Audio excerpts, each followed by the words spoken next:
Good day, everyone. On behalf of the Bureau of Justice Assistance, let me welcome you to the Body-Worn Camera webinar for recently funded policy and implementation program sites. My name is Chip Coldren. I'm the Managing Director for Justice Programs at the CNA Institute for Public Research, the Director of Technical Assistance for the Bureau of Justice Assistance's Body-Worn Camera Technical Assistance Program, and I will provide the introduction for today's webinar. Today's webinar focuses on important information that new Bureau of Justice Assistance body-worn camera grantees need to know in order to implement their program successfully and have a smooth grant administration process. We call this the Body-Worn Camera 101 course for new and expansion grantees. Today's webinar will help you get oriented and on the right path for the grant program. We will introduce you to the grant team at BJA and the technical assistance team from CNA. We will talk about our respective roles and how they complement each other. We recognize that the grant process can be daunting, and we are here to help you and communicate with you today and set the course for the next several years. We hope you understand and learn today that our primary interest is your success. Success in policy development, success in camera deployment, success in body-worn camera program grant administration, and success in terms of positive outcomes for your agency and your community. We simply want to be helpful to you all the time. The body-worn camera team you will hear from today includes John Markovic, Senior Policy Advisor and the Director of the Policy and Implementation Program for BJA, Gerardo Velasquez, a State Policy Advisor for BJA, myself, Dr. Mike White from Arizona State University. Mike is the co-director of the Body-Worn Camera Technical Assistance Program, and Dr. Craig Uchida, President of Justice and Security Strategies, another one of our important partners in the Technical Assistance Program. Following some opening remarks from BJA and an overview of the Body-Worn Camera Policy and Implementation Program, we will introduce you to members of the BJA team, and you will learn essential elements about BJA grant administration processes and requirements. Following that, we will introduce several members of the CNA team, then we'll review technical assistance resources available to you and how to access them. We mean for this information to be helpful to you, and we encourage you to ask questions of us if anything is unclear or if you need further explanation. We thank the Bureau of Justice Assistance for its investment in the Body-Worn Camera Grant Program, in the Body-Worn Camera Toolkit, and in a range of technical assistance resources and opportunities for agencies implementing body-worn cameras. The Bureau supports state, county, local, and tribal law enforcement agencies in many, many ways, and we are grateful that they do. Thanks also to John Markovic, Stephen Fender, Samantha Reinerson, Denise Rodriguez, and others who helped bring this webinar together. Now, permit me a few other comments. This webinar is recorded for the benefit of others who may view it later on our website. We do ask that all participants mute their phones by pressing #6. There will be opportunities for questions at the end of the webinar, so please make your thoughts and questions known. I can assure you that others will appreciate hearing what you have to say. If you think of a question or comment during the webinar presentation, please use the chat utility to the right of your screen. If you don't see it, you can activate it from the icons at the bottom of your screen, and we'll do our best to respond to your input. Following the webinar, you will receive a request to evaluate it. Please complete the evaluation, and please give us your honest thoughts and recommendations. Please let us know what other topics you think we should cover on future webinars. So thank you for your participation today. I'm now going to turn it over to John Markovic from BJA for a few comments. John? Okay, thanks, Chip, for kicking off this introductory webinar. Before I turn things over to my colleague, Gerardo Velasquez here at BJA, I want to reinforce a couple things that Chip said. First of all, we're here to learn the essentials of the BWC Policy and Implementation Program, our Body-Worn Camera Grant Program. Now, I know that those of you on the call may represent different roles in your agency. Many of you may be sworn officers, sergeants, lieutenants, or captains who are in charge of implementing your body-worn camera program in the field. Many of you may also be grant administrators And some of you may be chiefs or sheriffs, particularly those from small departments who are acting in both capacities and wearing several hats with respect to this grant. We probably have people on the call that are grant savvy, who have had grants before, and sometimes we have, and I'm sure we have people here who are new to the grant process. So our goal, as Chip said, is to help you today. In this webinar, we'll lay out the preliminary groundwork for your next several years. We'll expect that you have a lot of questions as that process unfolds, not just today, but throughout the course of the project. Don't worry, we're here to help you, and we'll walk you through this. As Chip said, this can be a daunting process, but we're all here to work together. I'm going to introduce the grant team here at BJA and briefly discuss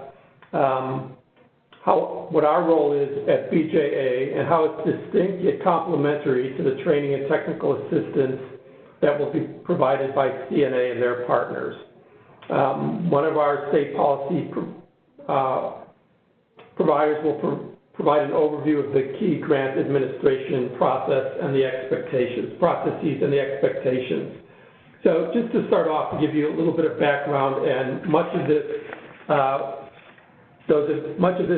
won't be new to those of you who completed the grant process, who put together the solicitation. But the purpose of this grant program, the Body-Worn Camera Policy and Implementation Program, is to provide funding for a deliberate and comprehensive body-worn camera program. It's not just a program to fund cameras. An expectation of the program, a key expectation, is that you develop comprehensive policies that are informed by best practices and consistent with emerging state and federal requirements. We want you to develop your body-worn camera program with involvement of key stakeholders.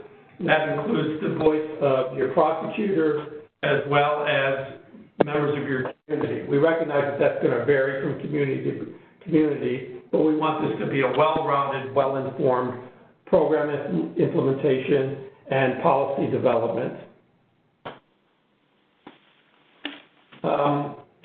Continuing on,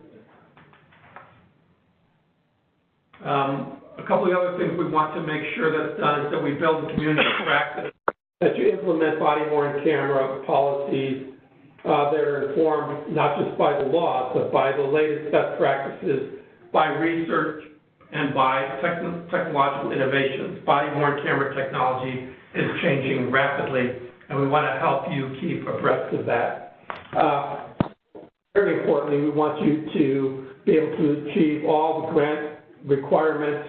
It says grant solicitation requirements. Actually, that should be grant fulfillment requirements to complete your grant and everything that you promised to do in your project narratives in your applications.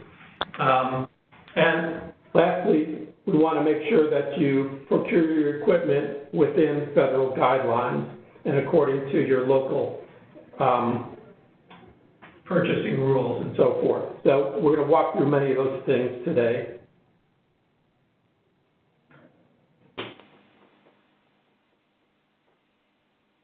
Further, we wanted to help you develop good working relationships among the other sites and the TTA providers with regular contact. Really, that's the role of our TTA provider that's going to complement what the grant administration team and the grant team here at BJ will do. So the TTA provider will provide you with resources so that you have the best possible chance of successfully implementing your programs. The TTA team, working with Chip and Denise Rodriguez, will establish a positive working relationship with your agencies.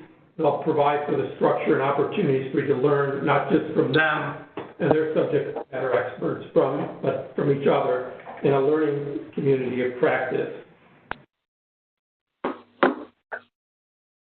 So I'm going to say a few words about BJA award administration before I turn it over to Gerardo. Just briefly, this is our team. Chip alluded to several of us already. I'm John Markovic. I'm a senior policy advisor with the Bureau of Justice Assistance.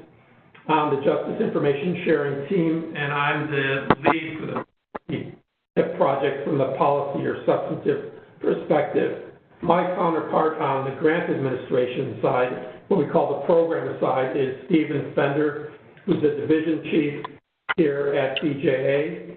And working with Stephen are Gerardo Velasquez, who we'll hear from today, Elaine Faustine, and Lauren Troy. They are all policy advisors.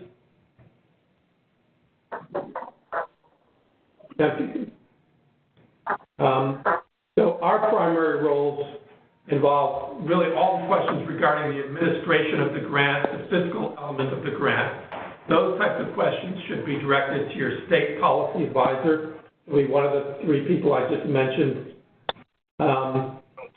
For your policy development review, you'll be assigned a training and technical assistance point of contact from CNA. Work closely with them. They will walk you through the policy development process.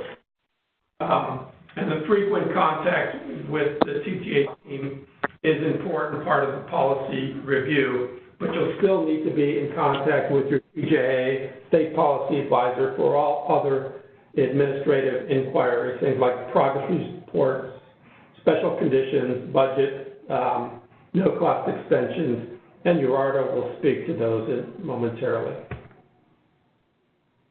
Again, here are the three policy advisor and their contact information. I think we'll provide this slide again at the end. These will be for each individual grantee agency. One of these people will be assigned to them. And next slide.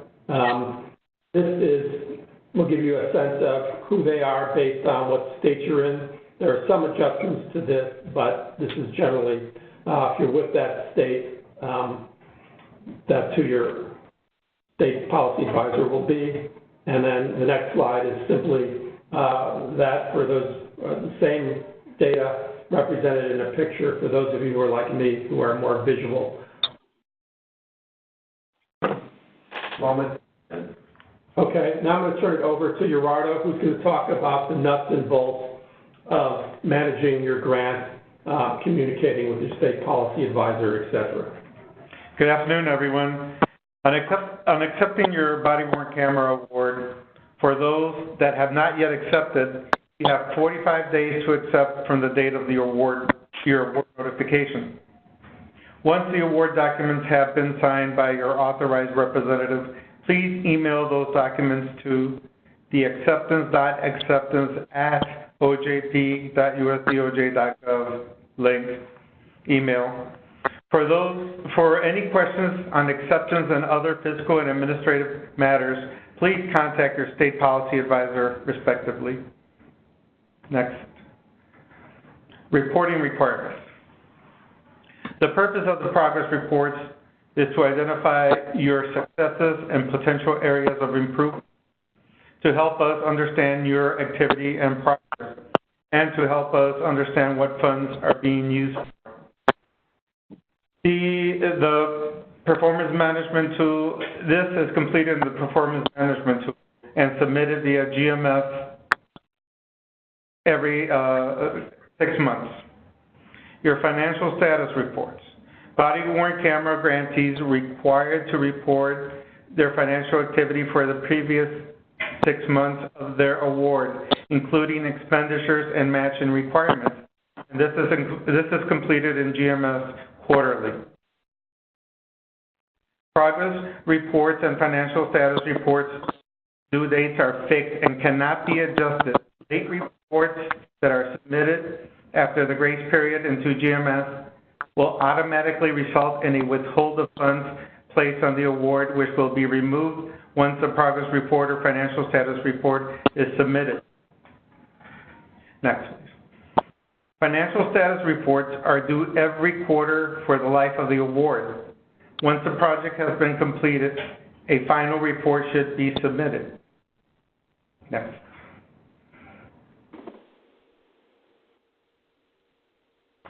Okay. This is a process for the performance management tool. The performance measures and data is collected through a series of questions and narrative sections of the PMT report. and then in turn you export it into a PMT report, PDF file, and then you submit via GMF. Let me add in there, so the PMT report is something that's required of all grantees. It's customized to the grant program, so there's a particular PMT report for the body-worn camera program. There'll be a separate webinar by our PMT team in the future. We'll notify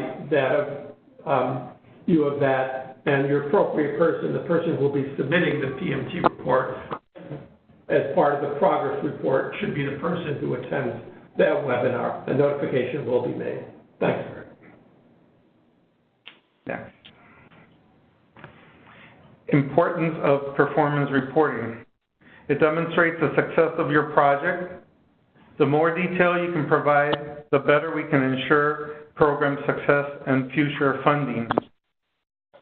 It keeps BJA up to date on the progress of your body-worn camera program. BJA reviews this information in great detail and greatly appreciates high-quality information. Important to note, please ensure that your award point of contact receives all project-related information that should be included in your quarterly PMT report. Just to add, those will be things we do train, like, when you buy your cameras, where you are with your policy development and so forth, just so we can track that and see if you, from the BJA perspective, see if you need assistance. And we try to work as closely in tandem with CNA on tracking your progress. They'll be in more frequent phone contact with you, particularly in the policy development process. Thanks. Award special conditions. The standard special conditions include the point of contact and financial point of contact, completion of OJP financial management and grant administration training required. This is required that all grantees complete this before we can release this special condition. Body-worn camera policy. The recipient is authorized to obligate, expend, and draw down funds in an amount not to exceed 10% of this award for the sole purpose of developing a body-worn camera policy. Programmatic special conditions. This includes missing documentation from the application pack, and that you will deal directly with your state policy advisor to get those released. Additionally, you need to work with your TTA lead from CNA completing the policy review scorecard. In most cases, your policy review scorecard will be approved by BJA after being recommended for approval by CNA. Let me just add here, so for the most part, the award special conditions are under the domain of BJA and your state policy advisor. One exception to that is the body-worn camera policy review and the scorecard process that Professor White will talk about later. That's where we rely on CNA to do the front-end work of walking you through the policy development. They'll send us the scorecard with the recommendation that it be approved. In 99% of the time, we approve that. We may look for minor clarification, and then that will release that condition. Some grantees may have other conditions that need to be cleared. One, for example, is when you submitted your grant, you should have included a letter from your prosecutor's office or the equivalent of that saying that they're aware of the grant and they'll cooperate with you. In some cases, we didn't receive that, but we decided to fund your agency anyway.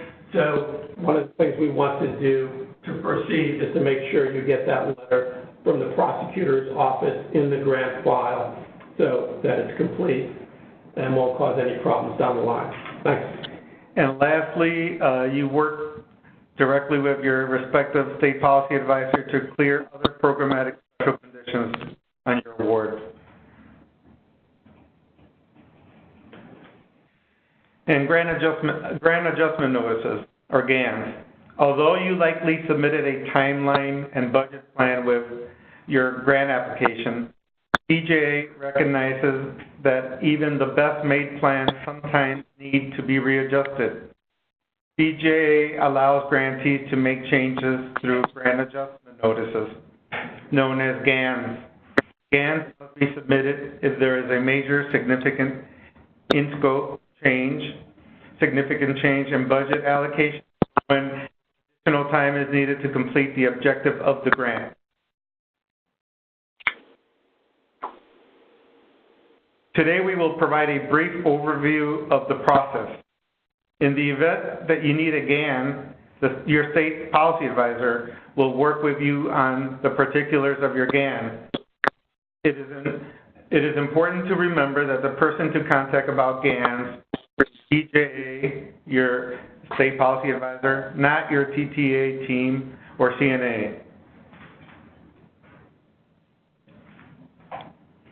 Okay, on submitting a GAN in GMS. Programmatic changes award, including point of contact information, budget modification, project period, sole source request. BJ then reviews the GAN. GANs require multiple levels of approval and should include necessary supporting documentation. And lastly, grantee receives automated email notification. BJA may request changes to the GAN, including changes to documentation if necessary, or deny the GAN if it does not meet the criteria for a GAN submission. For additional resources, you can always go to the Grant Management System online training tool. Budget review and approval. All grantees must have a BJA-approved budget before any expenses can be obligated. For those who have not yet received budget approvals, please contact your respective state policy advisor to begin the review process. All costs must be allowable based on the body camera program and are on a reimbursement basis only. As a reminder, storage expenses are not allowable using federal funds. However, this is an allowable match.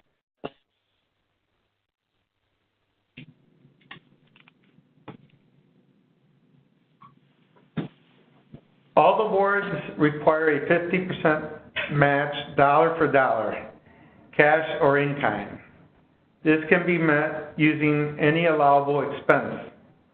Ensure all documentation is maintained for matching expenses just like federal expenses.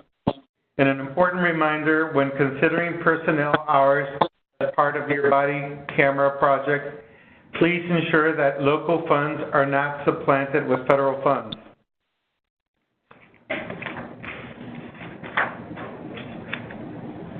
Procurement overview. All procurement transactions must be conducted in a manner to provide the maximum extent practical, open and free competition.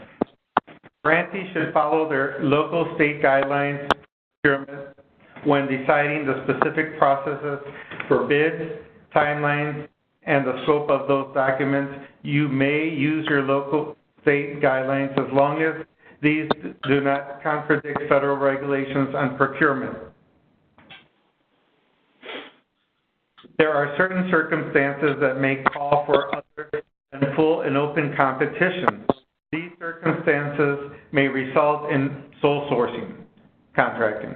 To request advance approval from OJP to use a non-competitive approach for a procurement contract that would exceed the simplified acquisition threshold of $150,000, the recipient must submit a justification for use of non-competitive approach. Please note, any sole source contracting that does not exceed the $150,000 threshold for approval should still follow the OJP financial guide requirements. And below are helpful resources that you can use for the administration of your grant, including the Grants and Financial Management and Grants Administration Training, the GMS Online Training Tool, and the help desk number for the Office of the Chief Financial Officer, and detailed guidance on procurement standards. Please refer to the guide to procurement under DOJ grants and cooperative agreements. All grant recipients are required to comply with DOJ grants financial guide, and you can just click on those links. Thanks, Gerardo. I'd add, we had a question about when would be the next DOJ training. Wasn't more specific than that.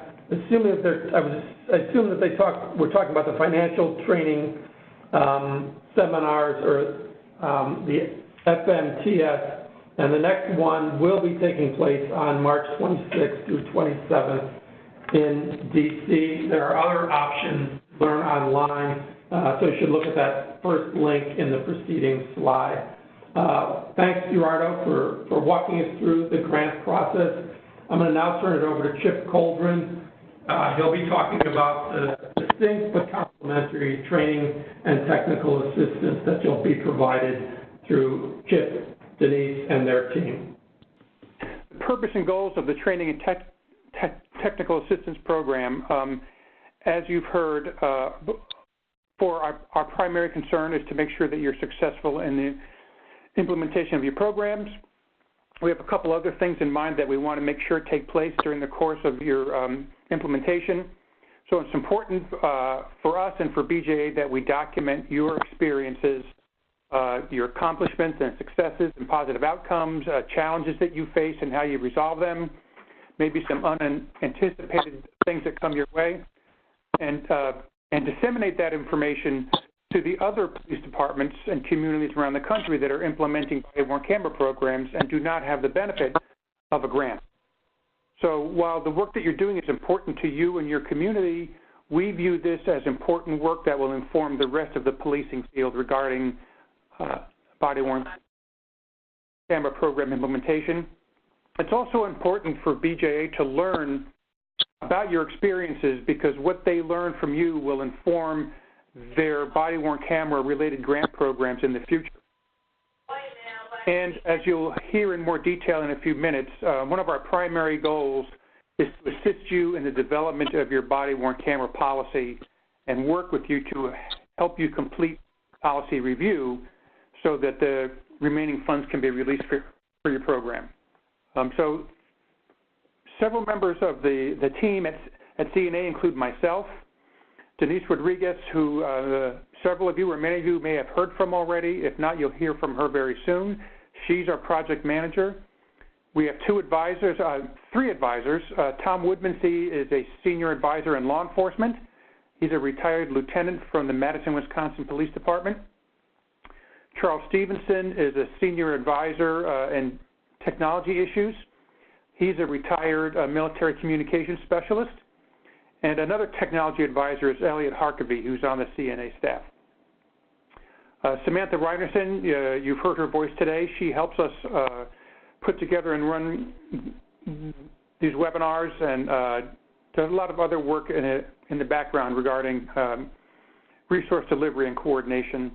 And Mia Hicks is on our staff. She's our marketing and outreach coordinator. So those are most of the people on the CNA staff that are involved in the body-worn camera program. We also have two very important partners in this work. Arizona State University, Mike White is our co-director. He's a professor in the School of Criminology and Criminal Justice at Arizona State. He works with Chuck Katz and several other people. And Craig Uchida is the president of Justice and Security Strategies. He works with a number of people and with his partner, Shelley Solomon, in the provision of technical assistance. So at this point, I'm going to ask Mike to say a few words about Arizona State's role in body-worn camera technical assistance. University, and we're involved in a number of different activities associated with this project.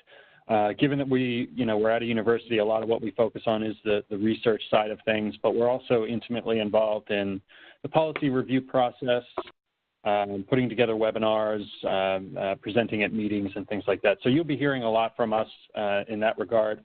But we also do have a team that serves as subject matter experts for sites. So some of you will have ASU folks as your SME. We have Dr. Charles Katz, Dr. Scott Decker, Dr. Danielle Wallace, and Dr. Jan Gabb, all on our team and who serve in that role, and will be working with you in the upcoming months to help you be successful. So that's the ASU team. I'll kick it over to Craig. The president of JSS. I'm based in Los Angeles, and we will assist a number of agencies, a number of new agencies in California. We'll also do the same with Florida and the Southeast, where Shelley Solomon is based. We have 4 people that are working with us currently. Lauren Revere and Christine Connor are on our JSS staff. We have also enlisted the support of Clark Kimmerer. He's the former assistant chief in the Seattle Police Department. And we also have signed on Sergeant Roger Nunez, who is with the Los Angeles Police Department. All of us have worked a lot on the implementation of body-worn cameras over the last few years. We have some expertise to share. We also like to learn from you all too. So in the next couple of weeks, you'll be hearing from us. We'll be making phone calls to you. So we'll be introducing ourselves. So please let us know who you are and what your needs are, and we're happy to help. I'm going to turn it back to you, Chip. Very good. Thank you, Craig, and thank you, Mike. I hope the participants on the line get the picture that there are quite a number of professionals and people who are experts in body-worn camera technology who are available to help you either through CNA or through Arizona State University and Justice and Security Strategies. So if you ever feel shy about asking for some information or asking for some resources and think that you're burdening us with your requests, please understand that we are, ready and willing and able to help you with a robust staff of experts and analysts, and I'll mention a few more of them in a minute or two. So I want to talk a little bit about how these teams work, how we set up to help you with your implementation. Basically, we organize the teams primarily on geographic location. So if we have a TTA lead on the East Coast, they're more likely to take agencies and work with them. They're on the East Coast. The same for the Midwest and the West. Each team comprises a technical assistance lead and a CNA analyst. So you have a team of 2 people working with you that you'll be in contact with on a regular basis. And their job working with you is to develop an ongoing working relationship and communication with you and your site. So we learn as much as we can about how things are going and what you're doing and how things are progressing, and if there are any resources we can provide that'll be helpful to you. The analysts that are attached to the team tend to focus more on coordinating resources and identifying resources that are requested, helping schedule meetings and documenting the discussions and things like that. So just as an example, we have a number of senior law enforcement folks who serve as the TTA leads. We have one who's a retired deputy chief from the Camden, New Jersey Police Department, Ali. We have Damon Mosler, who is an assistant district attorney in San Diego County. We have Dan Zender, who is a retired captain from the Las Vegas Metropolitan Police Department. He basically ran their body-worn camera program for about 5 years before he retired. We have Rodney Monroe, who's a retired chief from Charlotte-Mecklenburg, North Carolina. Scott Hogue, who's just a recently retired chief from Post Falls, Idaho. So we have a number of very experienced individuals who work at these TTA leads. As I said, they are matched with a CNA analyst to work with your site. And in addition to those people, we have a long list of subject matter experts that we have access to.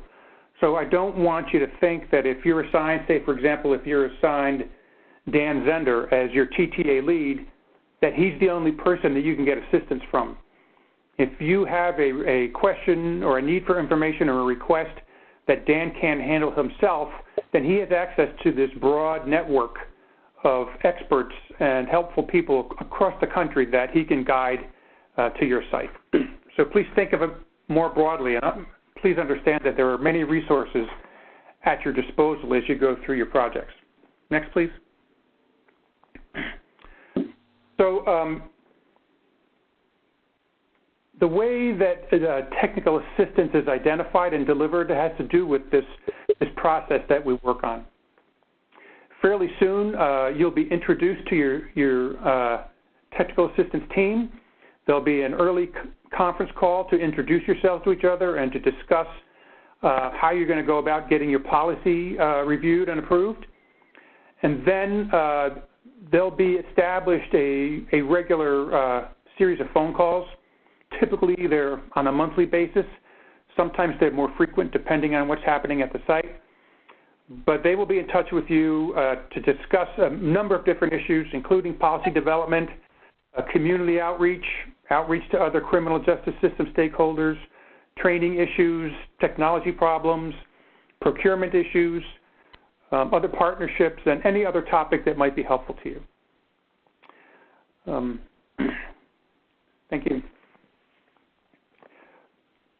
So there are two primary ways that you can request technical assistance. One of them is, as we have suggested, working with your TTA lead and your team and being in dialogue and in conversation with them. The other is requesting technical assistance directly through our website, where you have the address here. I want to make a point about these teams and the relationship that they have with your site, because we have learned over the years that the best way to identify and provide technical assistance resources is through the establishment of these conversations and these relationships. If you're talking with someone on the phone that you don't feel you know very well or don't trust very well, it's not going to be easy for you to raise your hand and say, hey, I need some help here. So we go to great lengths to introduce ourselves to you, to let you know how we can be helpful, and to establish these conversations and these dialogues. So should you at some point need some assistance or some information that you don't have in your possession, that it's an easy process for you to mention it to your TTA lead, at which point the TA request process will start. Okay. So I want to talk for a minute about these calls that we have on a regular basis. Depending on the size and the complexity, size of your department and the complexity of your program, there may be one or two people on the calls, or there may be more people on the calls. We certainly want the point of contact on the call, and if the manager of the body-worn camera program is someone different from that point of contact, we want them on the call. If it's a larger agency, it'd be nice if someone in a police leadership position was on the call. If there are key internal or external constituents that you work with on a regular basis that you feel are integral to the success of your program, it would be nice if they were on the call. We don't necessarily mandate who has to be on the call. We would just like you to think about who needs to know what's going on and who needs to know what the resources are that are available. And again, as you have that introductory call with your TTA team, you can work out who are the best people to have on their regular phone calls. We do have a national meeting for the body-worn camera grantees every year. This year's meeting, I believe, will be March 11th and 12th. It will be held in Arlington, Virginia, right near the CNA offices. And this is a meeting that someone from your team is required to attend. Hopefully, several people from your team will attend, and you will spend a day and a half to 2 days going over everything that you need to know in order to be successful with your program. It's a very significant meeting opportunity and a very significant delivery of technical assistance resources to a very large group of agencies that are receiving the grant funds from BJA. We will occasionally get a request from a site to host a meeting at their location. And if that request comes through and if it's approved, then we can actually use some of our technical assistance resources to host a site at your agency or in your region, for the benefit of your agency and other agencies around you. Next, please. So here is a list of the different types of assistance that are available to you. And I want to make this clear. We strongly encourage you to consider these resources. They're available to you, and it's upon your request that they'll be provided. So it's, the TTA team is not really forceful in insisting that you make use of these. We just have them available. They're clearly based on the experiences of other sites over the past several years, so we feel confident that these resources will meet the needs of your site. I'm going to go through them briefly in a minute. If it just so happens that there's something that you need that's not on this list, you should mention it to us through your technical assistance team, and we will do our best to make sure that you get what you need. But in addition to the administrative policy review that we've been talking about a bit on this session, we have a number of other reports and special documentation that we've prepared that's available to you. We have a series of webinars and podcasts that are available. The webinars that have been held are recorded and available on our website, and we will notify you of any upcoming webinars as they get close. We are currently working on a cost calculator. It's a spreadsheet application that helps sites think through the short-term and long-term costs of the body-worn camera programs. It's in a testing phase now. We think it will be available sometime in the next month or so. So that's available. We can provide on-site assistance. One of our SMEs can go to your site if we and you think that's necessary. We have a speakers bureau, so if there's an event happening in your community or your jurisdiction that you think it would be beneficial to have somebody from the national team attend and make a presentation, we can do that. I mentioned before that sometimes the sites can request a TTA meeting where we send several experts down to deliver some information and resources.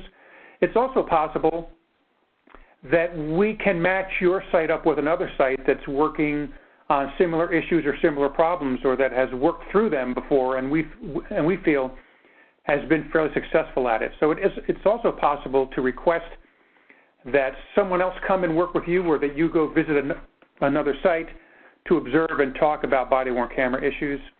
We have several newsletters that we put out on a regular basis.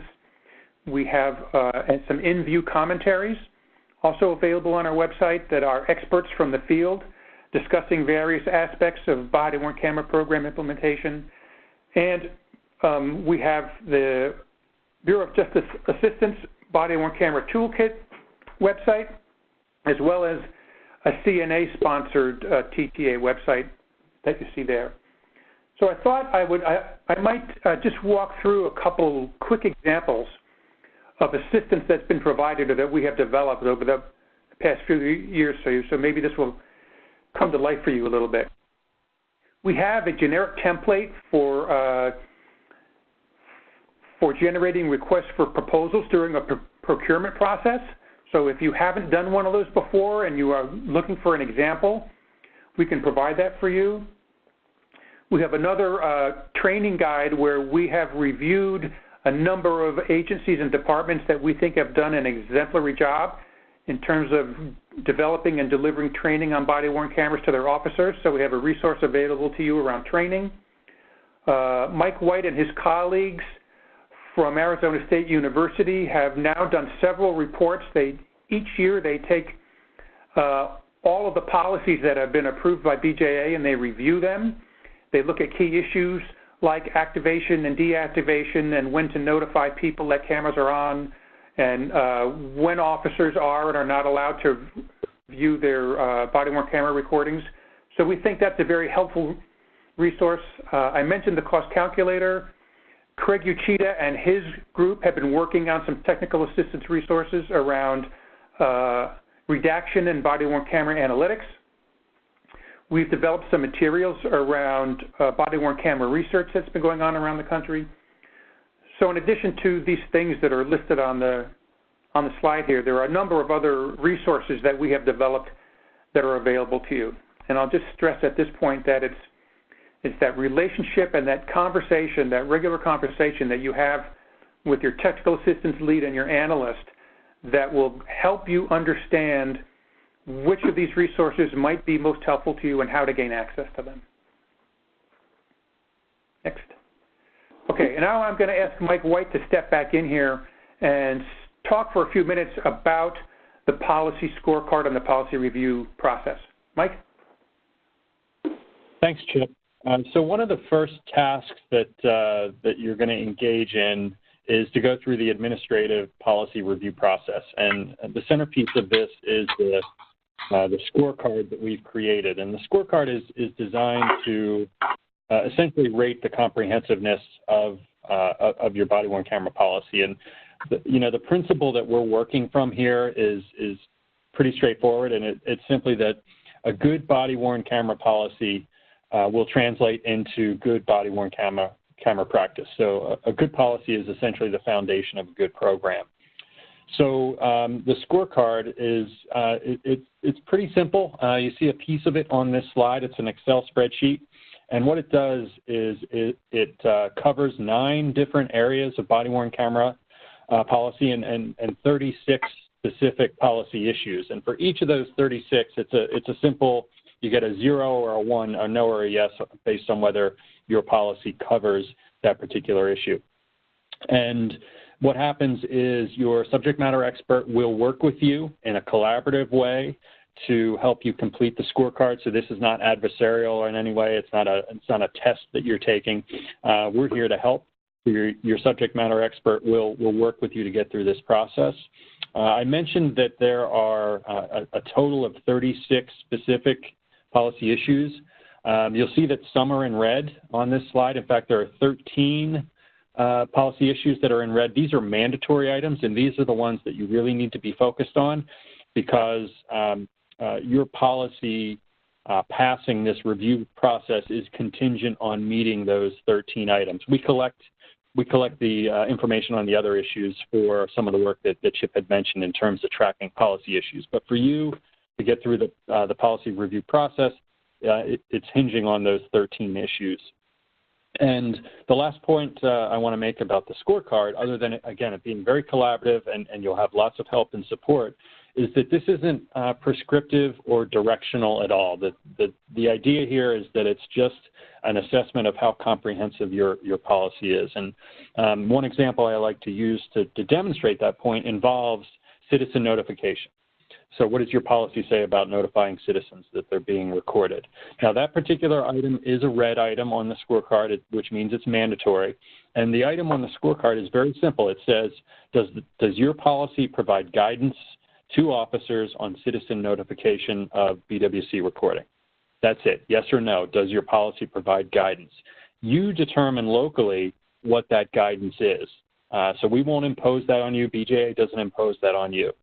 So your guidance to officers on that could be any number of things. You could decide in your policy that you want to mandate citizen notification. So you could have language that says you shall notify. Or you could have language that recommends but doesn't require notification. Or you could have a policy statement that simply says our officers do not have to notify citizens. Now that is 3 very, very different ways to address this policy issue. All 3 of those would get a 1 on the scorecard because you are providing guidance. So that's what I mean by it not being prescriptive. You decide the specifics. The scorecard is just there to make sure that the policy is comprehensive and covers all the important areas. So that's just a little bit on the scorecard and you'll be working on. I think at this point I'll kick it over to John and he can talk about some other things. Thanks, Mike. I want to add something to what you said about the scorecard. Recently, a growing number of states are passing legislation with respect to body-worn cameras and other digital media evidence. So I think one of the things that we want you to be watchable for is what's happening in your state. we recently supported an organization called the Urban Institute in updating their webpage that deals with body-worn camera laws. So you should have a pretty up-to-date snapshot if you go to their website. So to use Mike's very clear-cut example, a particular state may indeed prescribe whether or not citizens in that state need to be notified that that they're being recorded on body-worn cameras. So if you're in a particular state, you should obviously track with what your state laws or regulations are. So you should be mindful of that. We probably won't be checking that for you, but in the TTA process, it may come to light that, Pennsylvania, for instance, has a series of requirements coming down from the state. So your TTA providers will be able to walk through that with. I want to talk a little bit in closing out here about the agency roles and responsibilities, and it's a very high-level takeaway that you've already heard. BJA and CNA are here to help you. We'll work together. We have distinct and complementary roles. Again, your BJA State Policy Advisor is your point of contact for all grant, administrative, and fiscal matters. Your BWC TTA lead, this team to which you're assigned, the lead and the analyst, are your points of contact for the policy development scorecard review and any other TTA need that you may elect that may come up in the course of your interactions with both the CNA and their partners. We recognize, too, as I made the point in my introduction, that your agency may have distinct and complementary roles.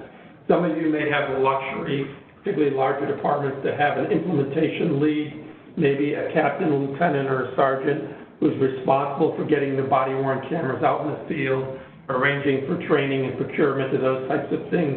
And you may have individual grant administrators and financial administrators.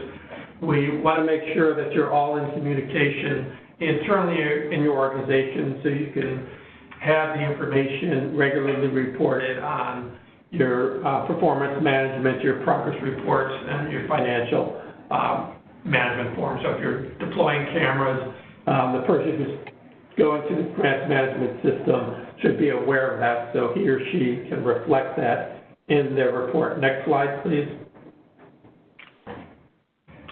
So I won't go over this in detail, but these are just some of the tasks that you may encounter.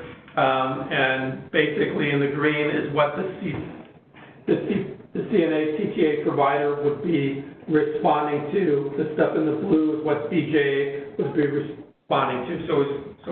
So as we already heard, if you're requesting a budget modification, you want to clear a special condition, you have questions about grant progress reports or financial reporting, your BJA State Policy Advisor.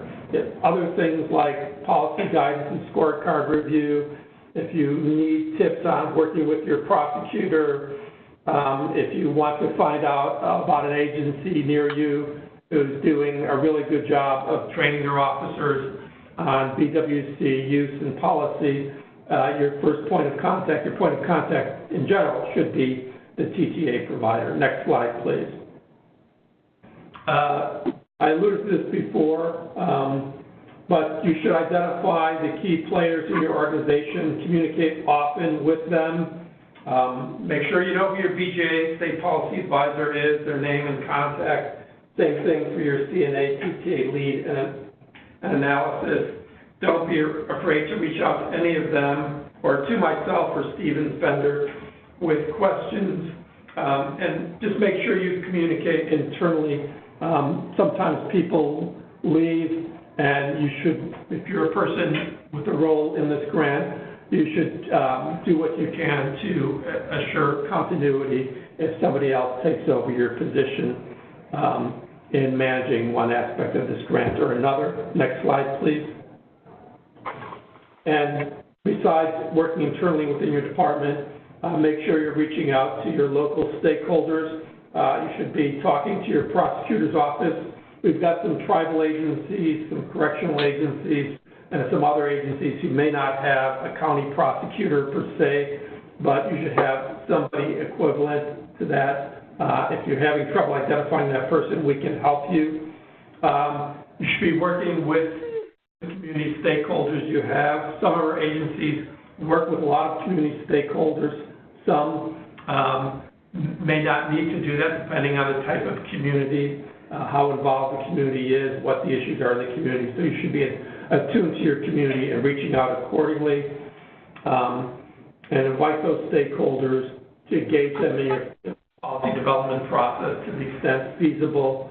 And as you're doing that, try to identify neighboring agencies who are using body-worn cameras. The TTA provider discussion could provide you with neighbors who are going through this grant cycle with you, or those who were previously awarded, or there may be other agencies that have progressed in body-worn cameras that aren't grantees, but they can help you as well. So just make yourself aware of that to the extent possible. Next slide, please. Here again are some of the resources. Gerardo alluded to these before. There was a question earlier about, we got a question in about when the next financial management training will be. That's on our financial management training site. I think it was in the earlier slide. I'm not seeing it here at a quick glance. But if you have any questions on that, let me know. Next slide, please. We have a couple upcoming events. We got ongoing webinars on various topics. So in the coming months, we'll have one on digital evidence management and integration. We'll have one on addressing officers' concerns and resistance to body-worn cameras. For the most part, officers have been accepting of them, but sometimes there is some resistance. And we'll also talk about growing and sustaining your body-worn camera program. In many of these webinars, we use grantees who have been particularly successful in one respect or another, and we bring them into the grantee process. As Chip mentioned, the national meeting will be held in Arlington, Virginia, just outside of D.C. We're looking at the dates of March 11th and 12th. It has not been finalized yet, but we'll be reaching out to you as the plans firm up. Next slide, please. Now, we open up to any questions. I think there's a spot on the web form where you could have submitted questions, and I think Samantha may have been monitoring those for us. So, Samantha, have any come in? Hi, John. Yeah, we had one question come in so far, and that's in reference to GANs. If a name is misspelled on a GAN, would they need to resubmit that if it's wrong in the acceptance document? Yeah, they should resubmit that. I think that particular GAN is a pretty simple process, just to sign in to GMS and notify that there's a change to the point of contact with the correction. And that can be done pretty expeditiously, I believe. But as always, if they go into the GAN grant management system and have a problem, just they can contact their state policy advisor. That one should be pretty straightforward.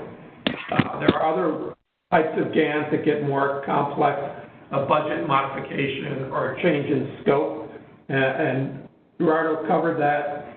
Sometimes that takes a little bit of back and forth to get clarity on what the issues are. Sometimes there needs to be adjustments, but the point of contact is pretty straightforward.